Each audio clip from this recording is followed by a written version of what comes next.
part in the unrest will feel the full force of the law. The Cobra meeting was to coordinate our response to the disorder, and I made it very clear on a number of occasions that those involved will feel the full force of the law. So we coordinated, we went through some of the numbers. Over 400 people now have been arrested, 100 have been charged, some in relation to online activity, and a number of them are already in court. And I'm now expecting substantive sentencing before the end of this week. That should send a very powerful message. Meanwhile, Merseyside police say a Section 34 dispersal order has been introduced in South Liverpool until 7 p.m. on Thursday to combat potential disorder there. It comes as suspects have appeared in court after a week of violence in the UK, sparked by the stabbings in Southport. Among them, a child just aged 15 who arrived before magistrates in Liverpool with his mother. And a man has become the first suspect to be convicted of stirring up racial hatred during the riots after posting messages on Facebook. 2 more people have also been charged after disorder in Southport and Liverpool city centre. 100 people have been charged so far and more than 400 arrested. In other news, Elon Musk has criticised Sir Keir Starmer, branding him two-tier Keir, responding to a tweet from the Prime Minister about protecting Muslim communities. The billionaire owner of X also questioned if it was Britain or the Soviet Union after a man was apparently arrested over Facebook comments. The row started after Mr Musk claimed that civil war is inevitable in the UK, comments the government condemned. And in the US, Kamala Harris will introduce her new running mate for the presidential election, Tim Walz, at a rally in Philadelphia shortly. Harris announced Walz as her vice presidential pick this morning. Mr Walz, who is a former teacher, responded saying it was an honour of a lifetime to join the campaign. Harris will hope the Democrat, who served more than a decade in Congress, can help shore up her campaign in the critical upper Midwest region. The decision will be pivotal as Harris prepares to challenge Donald Trump in the upcoming election following President Biden's exit from the race. Those are the latest GB News headlines for now. I'm Sophia Wensler. More tomorrow.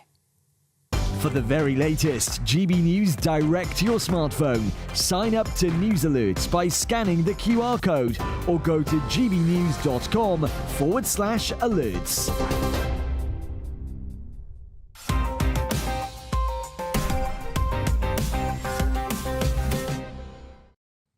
Hello and welcome to Headliners, your first look at Wednesday's front pages with 3 comedians. I'm one of them, Leo Carson. Tonight, my friends are 2 kosher comrades, Josh Howie and Kerry Marks. How are you both doing? That's good. Let's make the Star of David with our hands. Let's not. We've been practicing all week. Like the nightmare cheerleader. Yeah, or something like that, or synchronised swimming or something like that. Yeah, should be at the Olympics. Anyway, that's enough chit-chat. Let's have a quick look at Wednesday's front pages. The Daily Mail leads with shame of the child rioters. The Daily Telegraph has rioters face terror charges, warns Director of Public Prosecutions. The Guardian has lawyers fear for safety amid threats from far right. The Times has thousands of police readied for fresh riots. The Daily Mirror has jail warning to rioters, 10 years hard labour. The Daily Star have get me out here, nation's pet stressed by owners' farts. And those were your front pages.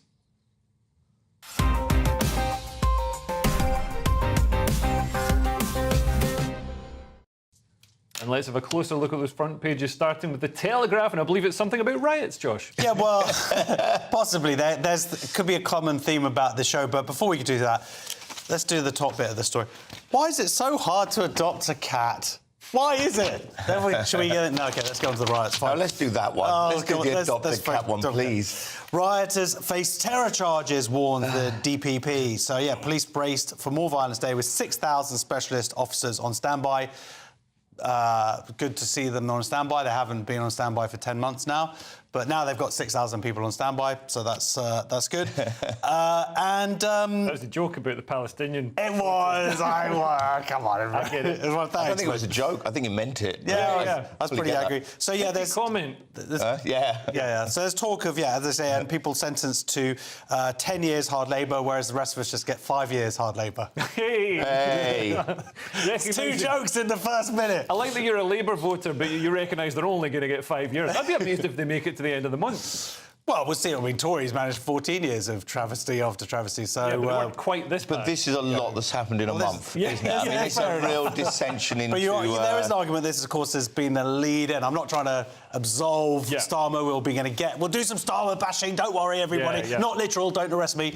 But yes, there is a long lead-in time that has got us to this point. The news is heavy right now, isn't it? And it's only going to get weightier at this point, because it's hard to know whether they're throwing everything at this and causing more trouble, whether this is just going to be a self-fulfilling decision with loads of new officers and terrorism laws being brought in as well, which is what the article is mostly about, which seems a little bit dodgy. There may be cases where the terrorism law will come in, but of course, you remember when the terrorism laws first came in, there was a lot of fears that they might get abused, and whether it now becomes someone throwing something who's got angry, whether this is all going to be one big gamble. Jonathan Hall of the KC is the government's independent reviewer for terror legislation, and he's saying be careful with this law and don't rush into it. And I think it's why they've put a picture of an upset gymnast next to the story, just to take our mind off it for a while. Yeah, and I mean, Kiri's right, it could escalate because, I mean, this sort of feeds into the claims that the policing has been two-tier, because we've got these rioters being threatened with being prosecuted under terrorism laws when, terrorism has a very specific and defined meaning. It's, it's committing violence in pursuit of a defined ideological or political aim, which I think a lot of these rioters, they might be violent, but I'm not sure how, ideologically driven they are. There's a lot of thuggery, there's a lot of stupidity, frankly, and there is also some proper racism going on, as well. Those things are existing, but there's also, people walking around with machetes, young Muslim men, and now, for me, it's like, look, I don't apply the correct laws, yes, but if you are going to push things a bit, make sure you're arresting everybody. I think that's part of the crux of it, though, is also there's all these different groups being amalgamated into just one expression, and it's rather than separating who's the racist, who are the ones with a genuine argument that they want discussed by the government and so on, and with a real concern, who are the people who are just out to do violence just for the sheer hell of it. I mean, do we need to arrange somewhere where people can protest peacefully and get this out of their system and show how they feel, rather than lumping everyone together as one group and giving them no space whatsoever to do so? Yeah, I mean, there were some protests in London arranged by Tommy Robinson and some other people that passed off pretty much uneventfully and quite peacefully. But he's still being threatened with prosecution for incitement. So yeah, but I mean, and certainly with at the moment there's a radical cleric who wants to buy a Scottish island to create. He's got he wants to set up a militant training facility and stuff. He's not being prosecuted under terror laws. It's like, can we just treat everybody? Surely, if you want to train a Sharia army, then that's terrorism, and we can prosecute that. At least do that alongside the people chucking some bricks. Yeah, well, we've got some more. Make it an island far away. It might be all right, but not too close. Yeah, it's Scotland. Moving on, Kiri, what's on the front cover of The Guardian? Oh, more of the same. There's a lot of the same going on, but from every angle. No, but they've got how to adopt a dog. How to adopt a dog. There's always a little story to take your mind off it a little bit. Lawyers fear for safety amid threats from far right. So now the lawyer. But basically, what's happening is there's so much anger going on that it's going in every single direction. I think this is what's particularly disturbing about it, is it's not directed. I almost feel as if we need to give lessons in school on how to protest and also how to be angry. How to, even if you're going to have a riot, maybe rioting lessons. Go, this is your target. At least know you don't. But what you're trying to do is attack the library. Well, the library's out of the question. You've got to be. It's too noisy for a library. You need to be directing your anger at a government and making it clear how you feel about it, not taking it out on lawyers. And this is also following a circulation of a list of 60 immigration law and advice centres, and obviously it's getting out of control at that point. Yeah. You know, we don't need to see people afraid to speak out or to do their jobs. Yeah, the bottom is lawyers should be able to, you know, everybody deserves representation, so lawyers definitely shouldn't be targeted by violence. I mean, nobody should be targeted. No, of course. I mean, this is the thing. I mean, it's sort of sad almost. You have to say that violence is wrong and there is no excuse for it. A lot of times people say that and then they do a but at the end of it. But at the end of this article, on the front page, it says the Community Security Trust, which is a Jewish, which monitors, investigates anti-Semitism in Britain, has also warned that the Jewish community might be targeted and raise concerns over. But unfortunately, it doesn't go to the next bit. I don't know if it's from the far right neo-Nazis. I don't know if it's from the Islamists. It's so exciting. Tune into The Guardian tomorrow to find out who's coming for us. Who's coming for the Jews? That doesn't make any difference anymore, does it? Really? From what I've seen from the flags at any of the rallies, there seems to be a lot of Israel flags there. So I think, you know, what's euphemistically termed the far right certainly includes people who stand up for the sovereignty of Israel. Well, I mean, there is an argument for that, but there's also this argument that it's like, just because I would argue that there are people at these marches who also hate Jews. Yeah. And just the fact that they hate Muslims more doesn't make them friends of Jewish people. Yeah. You know. But the genuine far right have allied with Islamists. Over the years. Well, that's the thing you saw. I got. Nick Griffin, you know, siding with the Islamists. The Ayatollah kind of a bit that way, isn't he? Yeah. Moving on, we've got the Times, Josh. What have they got in the cover? Something slightly different here. So, Harris brings Waltz to the election dance. This is because Tim Waltz is now going to be the VP candidate. He's a governor from Minnesota. And that what we missed on one of the other papers was actually the Republicans, this suits them in some ways because they were banking, Harris's camp was sort of banking on him being quite sort of, he served in the Army Reserves and he's sort of, he was a teacher and he'd taught in China, he was a high school teacher, he'd also taught across in China and various other things that seem to make him man of the people or person of the people or whatever it is. But actually, he'd pushed some quite extreme trans ideology laws through in his state, so that gives them this kind of, that the Republicans can very easily attack it. If you've signed into law that you think that tampons have to be put into boys' bathrooms in schools, then arguably you are ideologically captive. He signed into law that children could be taken away from their families if the parents refuse to allow them treatments and these could be harmful treatments. Yeah. So, and he also changed the flag of Minnesota to something that looks suspicious like the Somali flag. Yes, he did. I don't know if he's going to start raiding ships. I don't think it was suspicious at all, was it? It was the Somali flag. He's a big fan of Somalia. That's fine. Who isn't? But he has got a track record of winning over Republicans, so it could be a good move for Kamala. She doesn't have much of a track record of winning over Republicans. Be interesting to see because he was more centrist before, and now in the last 5 years he's shown he's moved far more left and probably left of where she is. I think. During his 2 terms as governor, he's implemented policies including paid family leave. Actually, sounds like a good idea. Universal school breakfast. I actually agree with that one. Recreational marijuana legalization. Oh, I like him. He's a good. No, you won me over. You've changed me. Abortion access, restrictions on gun ownership. So he's basically right wing for the UK. He's good. Maybe not for America. Sounds like actually a good guy. There was a bit. I don't want to bring Jews back into it again, but I will. What is it? I will. But there's been a big furore if you follow American politics because one of the people that was being pushed as her VP, this guy Josh Shapiro, he's Jewish, a moderate Jewish person, but there was a lot of sort of like, oh my God, we're going to lose votes amongst Democrats because, you know, he thinks that Israel has a right to exist. Yeah. So there was a big hoo-ha about that and kind of disgusting.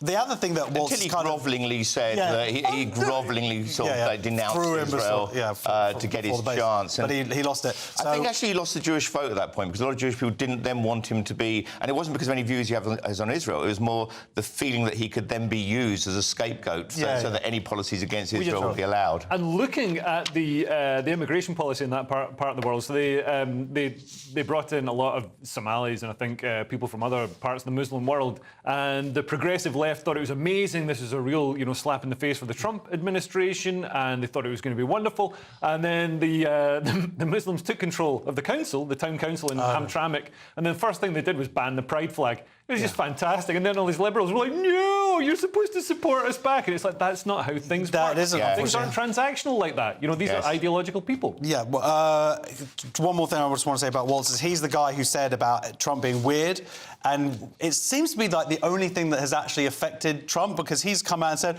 nobody's ever called me weird. I'm a lot of weird. I'm a lot of things, but weird I'm not. And it's just which is exactly what someone weird would say. Well, I think it's a bit rich, the Democrats pointing the finger and calling people weird because they don't have blue hair and 17 genders. Anyway, that's the front covers out of the way. Join us in part 2 for news on Britain on the brink, the Middle East on the brink, and America also on the brink. See you in a couple of minutes.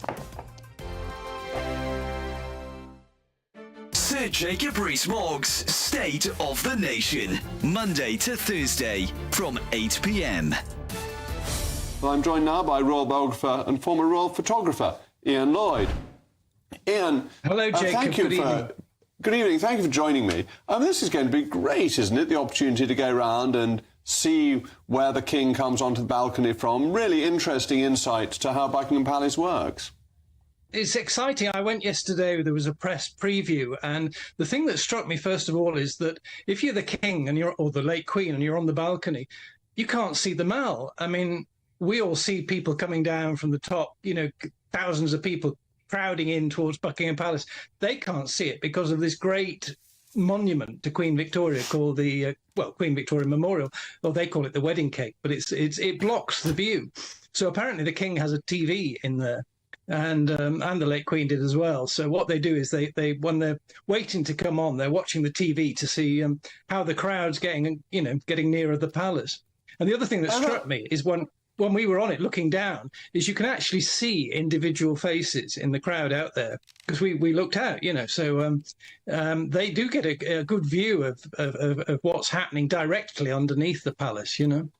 So they can see individuals. So if there's a friendly face in the crowd, they can see that person and possibly even wave. But they can't see that enormous mass of people you get at the big events that goes back towards Admiralty Arch. The other thing I learned is there's a great historical link, because the person that put the east wing on the palace, because it was originally 3 sides, and Queen Victoria had, of course, 9 children, so they had to build a 4th side for all the nurseries and things. Edward Blord was the architect, but the master builder was Thomas Cubitt. GB News, the People's Channel. Welcome to State of the Nation, daily plunge into the stories shaping our country.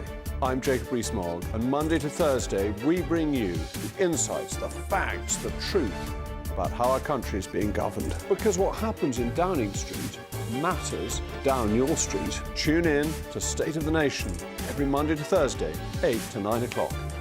Only on GB News, the People's Channel, Britain's news channel.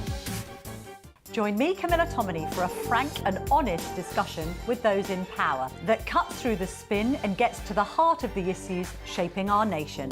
You haven't confirmed that you want to stand as leader, but you haven't ruled it out either. This report basically says that he's not fit to stand trial. Is he indecisive? Incompetent? I deliver the dose of reality Westminster needs. That's the Camilla Tominey Show at 9:30 every Sunday on GB News, the People's Channel, Britain's news channel.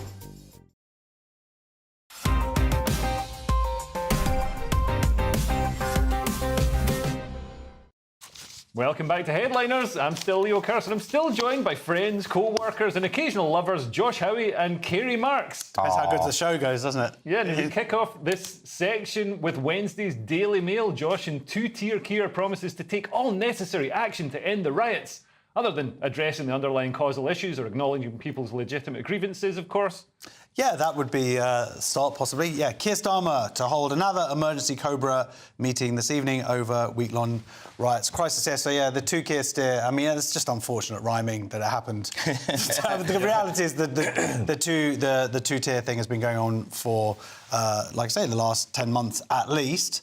But yes, it rhymes with. It's better than 2-tier Rishi Sunak, whatever.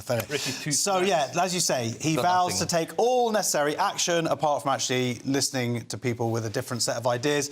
And his inflexibleness makes him look bad because there has to be someone you know, there's a lot of people working for him and advisors, and surely someone could sort of step in and just go, you know what, Keir, there's actually some legitimate concerns here. Of course, violence is wrong, and we know that, and there's no justification, but maybe we should sort of throw a bone to some of the underlying causes here. Yeah. And it's really affecting them. A YouGov poll says that by 49% to 31%, Britons think that Keir Starmer is handling the riots badly. Yeah. I mean, that's a pretty... Which percentage? By 49%. 49% of all Britons, basically half of all Britons, think that he's handling it badly. 31% think that he's handling it well. Yeah, I mean, I think most people then, we're not blind, we're not stupid. People can see this has been a longer lead-in than just something that happened on the, you know, that terrible tragedy with the 3 girls murdered. And so to sort of phase it like it's just sort of appeared out of nowhere, it's just not, it's not helping the situation. If anything, it's hurting. He's used it almost, I mean, some people would say, such as me, I'm just about to do it, that he's cynically exploited this situation to award himself all these powers to, you know, he says he's getting some sort of standing army, and he's given himself extra powers for to monitor social media and all the rest of it. And he's also used it to smear his enemies, which is, you know, it's a pretty sick thing to do. And what the nation really needs him to do is to unite the nation and take defuse the tensions rather than exacerbate them. Absolutely, and I think there's always... what we had before with the Black Lives Matter was defund the police, and then now we get this kind of overfund the or over-police, and both might be a very bad idea for a whole lot of reasons. And it's interesting what's going to happen, whether he's going to come out of this looking tough or whether he has completely misread the room and the country as a whole.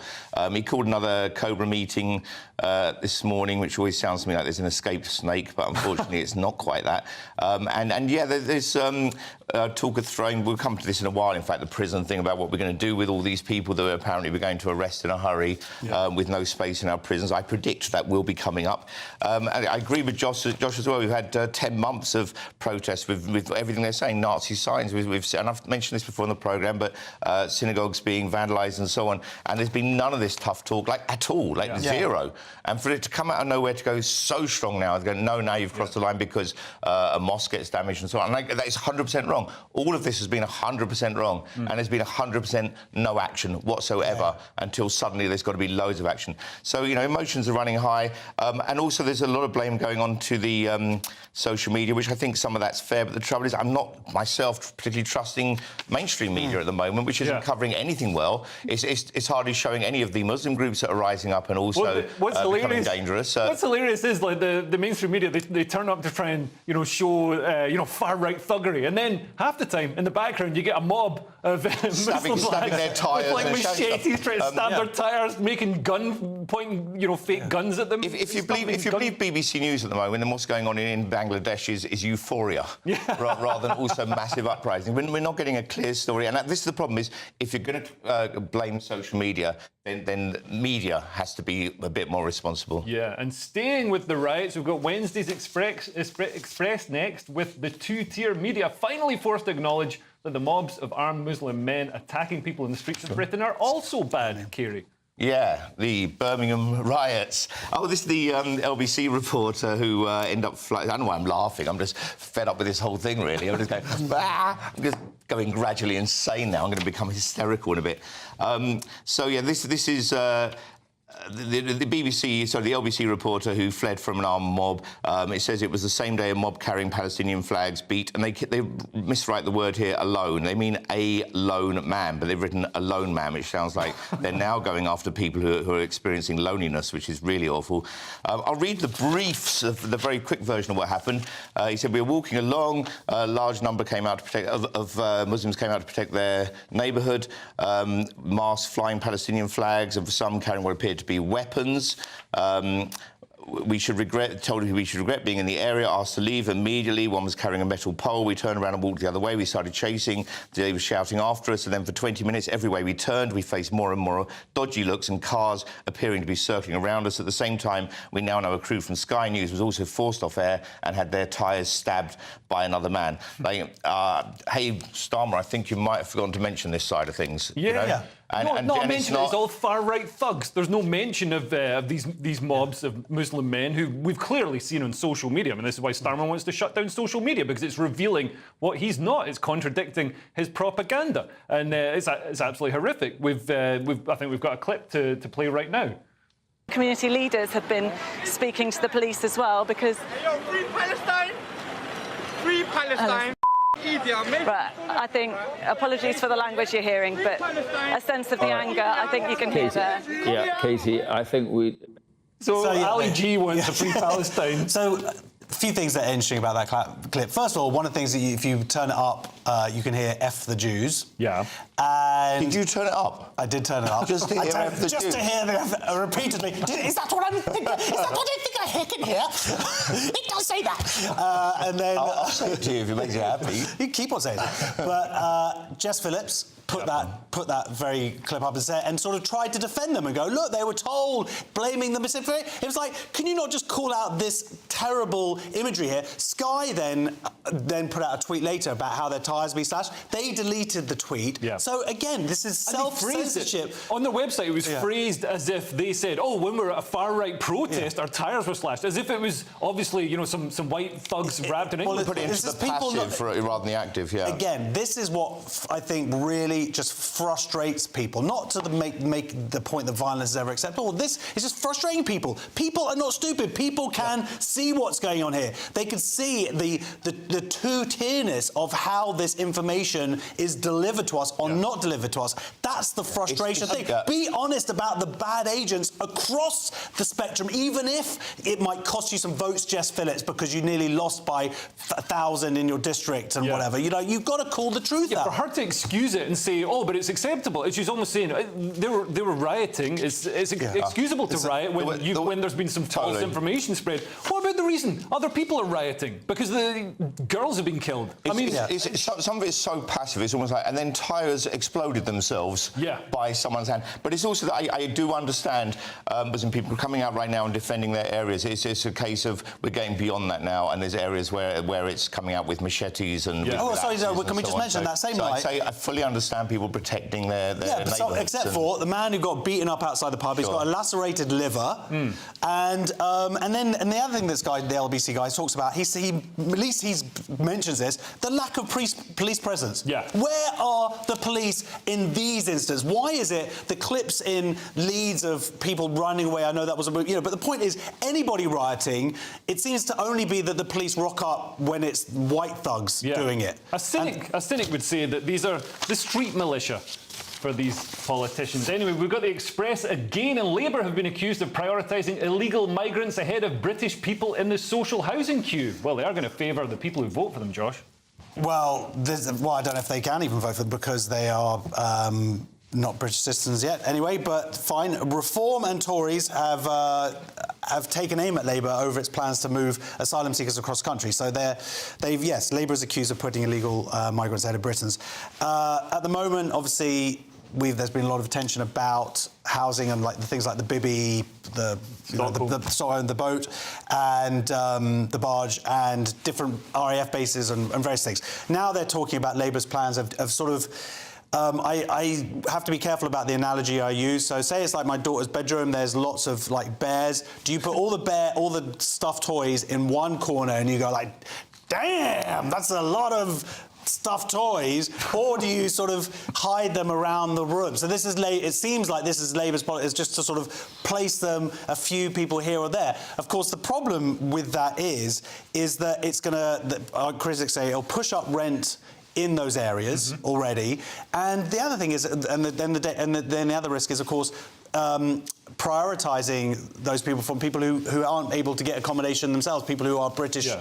Oh, and also it's going to cause more social strife because people are already upset that, the hotel next to them gets filled with, unvetted men from, sometimes pretty barbarous cultures and, they've come from violent countries. So they don't necessarily, they're not always bringing, But this is to get them out of the hotels. This is to get them into... Out of the RAF bases, the military side. And the hotels as well, though. I think it's into the hotels and other housing and... Operation Scatter. I think we're heading to the point with our prisons and our country in general where we're going to have a one-in, one-out system, the same as with nightclubs. Someone's left, migration. You can go, you know, British famous politeness is getting strained now with the "no, you really." Well, talking of politeness, and I don't think we're going to accept when our rents are going up and when hotels get hard to book. And why don't we house these people with the people who've asked for them to be here? So house them with the middle classes, all the chattering classes in Hampstead and Islington. These are the people who want them, but they don't get to enjoy the full enrichment of the experience because they're usually dumped on working class communities who then we're seeing there's some sort of backlash, some sort of social upheaval. If we, and it's a crisis, the government can pass laws saying, you know, these middle class people who've got very large houses like Gary Lineker, Lily Allen, all the rest of it, they can commandeer spare rooms in their houses and house the migrants, and people can live with the consequences of their opinions. And you know, Lily Allen will love having 12 Somalian men. You saw that there was a very funny set of interviews in Norway where it was exactly that, and it was going out into the street in Norway, very liberal country, and they were saying, okay, would you take someone into your... they were like, yes, what do you think of immigration? Good, good, good. And then the guy just brings over and says, well, look, here we have immigrant here. Would you take him home? We need somewhere space. And they were like, oh, no, this week is really bad. I've got a thing. And it's... Of course, until people are dealing with the ramifications themselves in terms of higher rent and cultural clashes and whatnot, yes, of course, it's an easy thing to feel good about yourself. Yeah. Put them with the people who want them. That's what I suggest. Anyway, that's it for part 2, but coming up, we've got racist meetings, Elon's tweetings, and Wes Streetings saying some stuff. See you after the break. Good evening. It's time for your GB News weather forecast from the Met Office. Looking further ahead, and there will be some rain at times for many of us as we go through Thursday and Friday, but for the time being, we're changing to something a bit cooler, a bit blustery and a bit showery because there's an area of low pressure to the northwest of the UK, and this is driving some showery bursts across parts of the UK. For many central and eastern parts of England and also eastern Scotland, it's actually going to be a largely dry night with some clear skies, but further west we have quite a few showers piling in, and some of them could be a little bit on the heavy side. Most notable perhaps in the south will be the fresher feel to things. Temperatures will be a good few degrees lower than they were last night, perhaps a bit more comfortable for sleeping. Taking a closer look at first thing tomorrow morning, then across much of central southern England, it's looking like a bright, fine start, but some showers across parts of the southwest and also some showers for parts of Wales as well, and northwest England too. Meanwhile, northeast England starting the day largely dry. Quite a few showers across Northern Ireland, but it's across Scotland where we're going to have the heaviest, most persistent rain, some showery rain making its way northeastwards as we go through the morning. This rain could cause some problems on the roads, could be some spray around, perhaps even a little bit of localised flooding, but it does clear away northwards as we go through the morning and breaks up, so just turning quite showery across Scotland and also across many northern and western parts through much of the day. Towards the south and east, you have a greater chance of avoiding those showers, and here we'll have the highest temperatures, highs of around 23, 24, so not quite as high as they have been recently. More wet weather to come as we go through towards the end of the week. There are a series of fronts waiting to come in from the west, so most of us will see some rain arriving as we go through Thursday, and there could be a bit more rain to come as we go through Friday as well. All the time it's likely to be quite blustery or breezy, and so that will add to the relatively cool feel to things considering it is August. Bye-bye.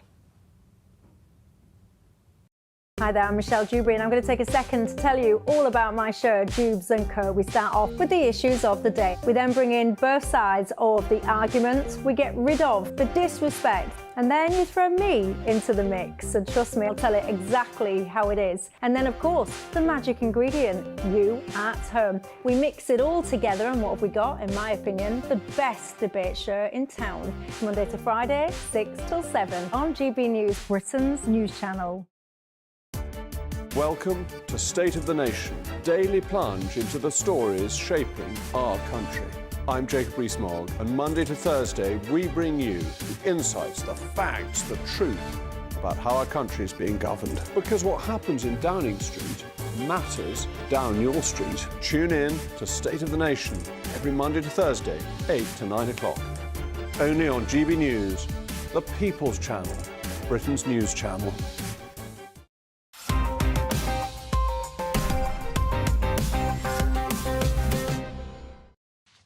Welcome Welcome back to Headliners. We've got The Independent now, and some pro-Palestine thugs have gone to see Fiddler on the Roof. Perhaps they wanted to throw a gay person off it, Josh. Not that I'm suggesting gay people are more likely to be fiddlers. Pro-Palestine demonstrators accused of anti-Semitism after protesting outside Fiddler on the Roof. I promise this is the last mention of Jewish people for this show. We didn't put us in the news. No, we did not protest outside Fiddler on the Roof. So, yes, Fiddler on the Roof is showing at the open-air Regent's Park open-air theatre. And, yeah, a bunch of pro-Palestinian idiots, I want to use harsher words, turned up to protest. This has got nothing to do with Israel or Zionism or anything. This is just a play about a Jewish family in a shtetl. And shtetl, it's like old sort of village where Jews used to live before we came onto Headliners. So the idea that you're going to go and protest people is just out-and-out racism, essentially, because this is not that I think it's okay to protest outside the Israeli embassy or anything like that, but that's your right. But what does Fiddler on the Roof have to do with what's going on at the moment in Gaza? I mean, it's ridiculous. Do you think they'll be charged under the terrorism law? Well, this is it, exactly. So it's okay. So Jews aren't allowed to go and, or not Jews, just anybody who's went to see this play are not allowed to go and enjoy a play with Jewish content, and that's somehow fine. And there's never going to be no counter-protests about that. Yeah, it's disgusting. That's ridiculous, and it's nothing even to do with Israel. It's set in Imperial Russia at the turn of the 20th century. Hating Jews is just tradition. Tradition of hating Jews. Look, I imagine some people who went to the show thought this was a pre-show part of the theatre. You know, get them in the mood. Immersive. You know, it's immersive. They've got a pogrom. This is how it feels to me. Yeah, the pogrom coming. They're protesting against Zionism. Boo, hiss, Zionism. It's amazing how much hatred there is for however people feel about it, but a piece of land that's so tiny it would fit into the UK 11 times over is extraordinary. We should try that. Coming from identities who have large amounts of land and space that they've taken over thousands of years. Some would say that Islam has been quite a colonising force, taking over a lot of areas. 47 countries. And still going, you know. So, yeah, I personally, I don't like to get involved, but I'm involved whether I like it or not. We've seen this. We've seen desecration of Anne Frank's statue this week again, and it just doesn't make sense. People who think it makes sense to be angry with a war to take it out on a people, and war happening 2,000 miles away, it doesn't. Not even when we're at war with the people. I mean, we treated Germans awfully in this country during the Second World War, but we were at war with them, and even then it was wrong. Yeah, absolutely. Right? Even then it was wrong. We've got the Telegraph next, and the government plans to let the NHS turn away people who are abusive, even though they've already paid in advance, Kiri. OK. Oh, sorry, we might be on a different story. Have we got this? Is this one here? Well, yeah, West Street. Oh, OK, right. Just didn't get the link. So I thought this was about... it is about NHS staff who've been... people who abuse NHS. Sorry, you are right. Do you know what? You were right. Yeah. You were right the whole time. Yeah, maybe just carry on. I thought this was about the abuse of the Filipino nurses, but it is. It's about the abuse of nurses who are in a car with stones and bricks being thrown at them and so on. That was seamless, Kerry. Who does that? Who throws... Racist, stupid thugs. Yeah, exactly. And what's going on, I think, what the anger is hitting out in so many silly directions. So a taxi was carrying, this was during the riots, a taxi carrying 2 Filipino nurses was pelted with rocks on Friday while travelling to provide emergency care. And so West Street has said that these people should be, who pelted the car with rocks, should be denied NHS care because there are nurses inside it. But how do you identify them? I mean, that might be right, but... And you're going to let them bleed to death on the ground? Yeah, exactly. The reality of that isn't going to happen, I don't think, or isn't going to work. I mean, look, he's right that this brings shame on our country. I mean, it's disgusting. It's beyond... I mean, it makes me feel a bit sick. It's just disgusting, OK? I think Filipino people are welcome. Yeah. But, no, just, I mean, it's evil thuggery at its worst. Medical staff, nurses, Filipino... I mean, they're terrified, arrived terrified. What the story is, though, is he's wrong in that, well, for nurses or medical staff, is that they take a vow, don't they? I believe that's one of the things that they do. And that you have, what is your moral obligation? There are plenty of cases of people treating people they have ideological difference with, or even treating people they detest, because that is their job. And I know that there is a problem with racism directed towards medical staff and whatever within the NHS, and the idea that those people are not now going to be treated is a slightly is a moral quagmire, really. Yeah. Oh, I think sorry, you're about to change story. Feel it. That's okay. I'm learning. On to iNews. And universities are becoming full of rich, elite, upper middle class people. Nature is healing, Josh. Universities becoming playground for the elite as poorer students turn away. Now, this is Professor Lee Elliott, and he is a social mobility professor at the University of Exeter, which is ironic. Sorry. Sorry, Exeter. Sorry, University of Exeter. Oh, they don't have TV down there. Yeah, it's going to be fine. But yeah, he's concerned that poorer students... Now, this is on the news. We've done a few stories about this across the channel about how university applications have dropped in the last over the last 2 years. And that you're right that there is an element of nature healing, because there's an argument that too many people will be going to university. It isn't the be-all, end-all of solving social mobility. Yeah, because lots of people are thick. Well, So it's not university. You just get thick people with degrees. Well, I wouldn't say... Well, there might be truth to that, but there's also... But lots of people are super smart, and they don't need university for whatever it is that they apply themselves to in their lives, and they're going to come out with 50 grand debt and whatever, and arguably going out and just building your own company is better than that. Yeah. But there is a danger in that the biggest drop, whilst it seems like it's only gone from 42.1% of 18-year-olds last year to the numbers down 41.9. It seems like incremental. Yeah. But the point is, within 18-year-olds and within certain regions of the country, certainly the more socially deprived areas of this country, there are massive drop-offs from like 70% to 35%. So that is an issue. This could be because university just isn't the value proposition that it used to be. It used to be that if you saved up and and went to university, you could then get a good job, and that's not the case now. You're probably That's much better off learning a trade. Yeah, totally. And then they're getting what are called Mickey Mouse degrees, which unfortunately aren't actually Mickey Mouse degrees, and they won't even get you a job at Disney.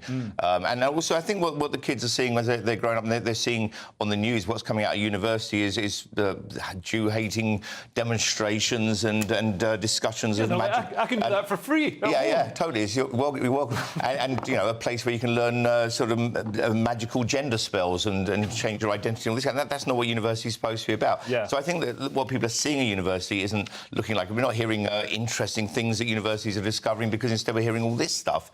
But, of course, it was Tony Blair's drive to get 50% of the country or young people into university. And I agree with you. It just ended up with a lot of unemployed people. He's backtracking on a hell of a lot of ideas that he had. Yeah. He's now turning around to Keir Starmer and saying, don't do anything that I did, because it's all worked out terribly. Well, even multiculturalism, he's changed his mind completely on that. So, it's a sign of an intelligent person. And that it takes him 30 years.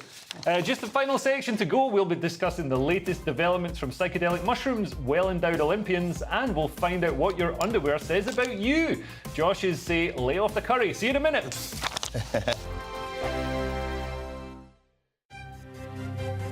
GB News Breakfast. Every day from 6 a.m. Prince Harry also revealed that he wouldn't bring his wife Meghan Markle back to the UK over safety concerns. Let's talk to royal correspondent Michael Cole. Good morning, Stephen. Good morning, Ellie. I mean, they live in California. I'm not sure what the murder rate is there, but that's a more dangerous place than Britain's at any time of the day. And of course, he compromised his own safety when he said in his book, Spare, his autobiography, which was Ghost Britain, that he'd personally killed 25 Taliban when he was serving with the British Army in Afghanistan. Well, that painted a target for life on the back of himself and his family, which was a very unwise thing for him to do. The other thing which struck me, it was that he invoked the name the late Queen, saying that he'd had several conversations with his grandmother, and she'd been very, very supportive in his battle. He sees himself, and it's the word he's used, as a dragon slayer against the popular press, the tabloid press, and he's continuing with that. Of course, his brother, Prince William, has settled, but also in the programme was Hugh Grant. Now, Hugh Grant also has settled, as indeed did I. When I received an apology from News Group. I believe in a free and unfettered press. Newspapers are having a bad time at the moment, losing circulation, losing advertising. Young people don't read newspapers. And so I felt that the right thing to do was to settle. I didn't want to take punitive action against newspapers. GB News, the People's Channel. Hi there, I'm Michelle Dewberry, and I'm going to take a second to tell you all about my show, Jubes and Co. We start off with the issues of the day. We then bring in both sides of the arguments. We get rid of the disrespect. And then you throw me into the mix. And trust me, I'll tell it exactly how it is. And then, of course, the magic ingredient, you at home. We mix it all together, and what have we got? In my opinion, the best debate show in town. Monday to Friday, 6 till 7 on GB News, Britain's news channel. Good afternoon, Britain. Your lunchtime update on the stories that matter across the UK. From breaking news and insightful analysis, inspiring stories and lively debates. You're comparing yourself to a former Prime Minister. Which is it? Stay informed, stay updated, stay entertained. I just don't know how anyone would not want to be there. Every weekday from midday. We are Good Afternoon Britain, only on GB News. Britain's news channel.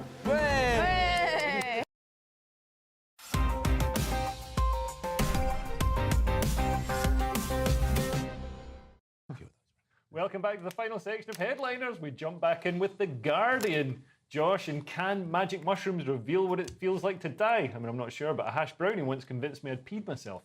Did it? Yeah. Oh, well, I hadn't, by the way. Okay, but what? End-of-life patients. That's people who are dying. Is that the new way of doing it? Say it. Find solace in magic mushrooms. And this is quite interesting. This is from The Guardian, where they mentioned the chemical psilocybin or whatever, which is basically acid. I guess maybe, I don't know. It's not. That's not acid. It's not the same as acid. Okay. No. Acid costs a £5 and it comes at no. The gist of the story is that it's pretty depressing, and that there's a bunch of people here dying of different cancers. But then they had a sort of magic mushroom trip or whatever, and that has, I guess, added a mystical element to their lives. Right. So now they're not as afraid of dying, they're more at peace. And the good news is, the other side effect is that because they're not going to last that long, you're not going to hear too many boring stories about their trips. Yeah. So that's quite good. Yeah, so taking loads of drugs makes you feel good. Who'd have thought? It's a big surprise, isn't it? It's taken years to realise this. Researching for this one. The story is particularly here about someone suffering with stage 4 colon cancer. Oh, now you're going to bring it down. No, I think it's interesting that mushrooms can be that specific as to who they're going to help. So this is really like a personal story, but and this person is saying that they were helped by having mushrooms, and there's some evidence that it doesn't have any actual physical effects that will help you, with the symptoms. It's only that it'll make you feel better in the last few minutes. If you're used to taking the stuff, it's not going to help you cheat death. It will just help you confront it. I don't think it's the last. It's not the last few minutes. It's like in the lead up to the end of your existence. Yeah, I think it's really, it's down to how people react to these drugs in the first place. There was a thing a while ago about taking ecstasy was good before as a way to go, but then they were saying that God was complaining about people arriving wanting a hug. That was just a joke. That wasn't true at all. No priest said it. Yeah. The Metro next, and we revisit an athlete with a huge pole, and he also uses a stick. Why didn't he bandage it? Why didn't he tuck it in? Why didn't he do... Did you see the clip? Where's he going to clip? Have I seen the clip? That's my new screensaver. Yeah, I watched the clip because it was, just happened to be on the social media, Those algorithms, those pesky algorithms. But it was ridiculous. What it was, the clip came up before I knew what was going to happen in it, and I instantly knew what was going to happen in it. It was like, what are you thinking? That is clearly going to get in the way. Watched up till that point was the same thing. It's nice to have an Olympic story that's not men punching women or Christianity being mocked. So I think it's a relief from everything in the news, and it's. But he might be punching some women. He's been offered a porn deal. He's been offered a porn deal. The story here isn't actually about him taking a porn deal. It's just that somebody who makes porn has said you can do porn if you like. There's not much of a story, really, is it? $250,000. Would you do that? No, but I don't have the apparatus to go with it. So, Cam Soda, if you want to give me a call. Or you can, audience can go onto my OnlyFans site. It's very easy. I think it'd be funny if he takes the job and a pole gets in the way this time. Ruins it for him. But then, you know what? But you're right. Why didn't he tuck it away? Have you ever heard of lambing it? You know, like in Silence of the Lambs, we used to get drunk. You know too much. And then you go, lamb it, and then the person would, like, tuck it all the I way. thought it was called the turkey, because when you turn, like, when you look at it from behind the like giblets. turkey. Yeah. The giblets, yeah. Anyway, that's if anybody's eating their breakfast, we apologise. Good morning! On to the Independent, and should a man be defined by his choice of underwear? Let's ask male thong enthusiast Josh Howie. Indeed. Men get defined by the choice of their underwear, but is it fair? This is from The Independent, and if you ever want to have more proof that The Independent is rapidly in decline, this article is it, because it's written by a woman. That doesn't make it inherently bad in and of itself, but just a coincidence. It's just she happens to. She mentions Bridget Jones' Diary. She mentions Sex and the City. These are obviously massive cultural impacts on her life, and you can imagine her writing this article with a sort of twinging a pen in a cafe but actually it's just written on her Mac. And she doesn't answer the question about men's underwear at all, is the gist of it. This is why it's so frustrating. I was really looking forward. I got all excited about a really interesting article about men's underwear, what it says. I wear boxers. Does this mean that I don't know what it means, and now I still don't know what it means. So someone out there, write the article that we all need. Yeah, this is one of those stories that starts like that. It promises to do one thing, then as soon as the story starts with, when I was 12 years old and I first thought about underwear, and then you get their life story, whilst they don't tell us any useful information whatsoever. It's a non-story story. Very frustrating. We're moving. I can feel we're moving. We've got the Express now, Kerry, and people are being urged to smash windows by the police. It sounds like far-right riot incitement to me. We've got so much to get through today, haven't we? I just almost get to something, then we move on to another one. But this is, it's smash windows. I'll read it. People urged to smash windows if they spot dog in car this week.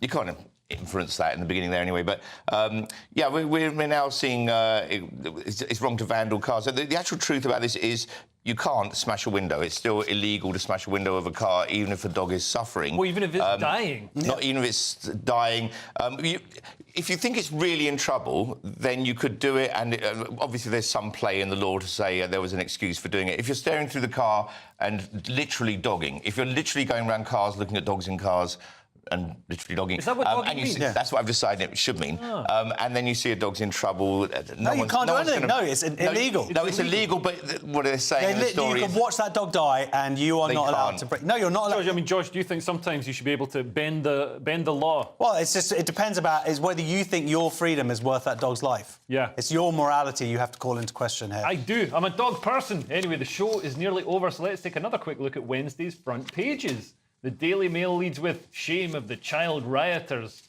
The Daily Telegraph has rioters face terror charges, warns Director of Public Prosecutions. The Guardian has lawyers fear for safety amid threats from far right. The Times leads with thousands of police readied for fresh riots. The Daily Mirror has jail warning to rioters, 10 years hard labour. That's a threat. And the Daily Star has get me out here. Nation's pets stressed by owners' farts. And those were your front pages. And that's it for tonight's show. Thanks to Josh and Kerry. I will be back here tomorrow at 11 p.m. with Steve N. Allen and Lewis Schaefer. And if you're watching at 5 a.m, then stay tuned for breakfast. Goodbye. That warm feeling inside. From Boxed Boilers, sponsors of weather on GB News. Evening, it's time for your GB News weather forecast from the Met Office. Looking further ahead, and there will be some rain at times for many of us as we go through Thursday and Friday, but for the time being, we're changing to something a bit cooler, a bit blustery and a bit showery because there's an area of low pressure to the northwest of the UK, and this is driving some showery bursts across parts of the UK. For many central and eastern parts of England and also eastern Scotland, it's actually going to be a largely dry night with some clear skies, but further west we have quite a few showers piling in, and some of them could be a little bit on the heavy side. Most notable perhaps in the south will be the fresher feel to things. Temperatures will be a good few degrees lower than they were last night, perhaps a bit more comfortable for sleeping. Taking a closer look at first thing tomorrow morning, then across much of central southern England, it's looking like a bright, fine start, but some showers across parts of the southwest and also some showers for parts of Wales as well, and northwest England too. Meanwhile, northeast England starting the day largely dry. Quite a few showers showers across Northern Ireland, but it's across Scotland where we're going to have the heaviest, most persistent rain. Some showery rain making its way northeastwards as we go through the morning. This rain could cause some problems on the roads, could be some spray around, perhaps even a little bit of localised flooding. But it does clear away northwards as we go through the morning and breaks up, so just turning quite showery across Scotland and also across many northern and western parts through much of the day. Towards the south and east, you have a greater chance of avoiding those showers, and here we'll have the highest temperatures, highs of around 23, 24, so not quite as high as they have been recently. More wet weather to come as we go through towards the end of the week. There are a series of fronts waiting to come in from the west, so most of us will see some rain arriving as we go through Thursday, and there could be a bit more rain to come as we go through Friday as well. All the time it's likely to be quite blustery or breezy, and so that will add to the relatively cool feel to things considering it is August. Bye-bye. A brighter outlook with Box Solar, sponsors of weather on GB News.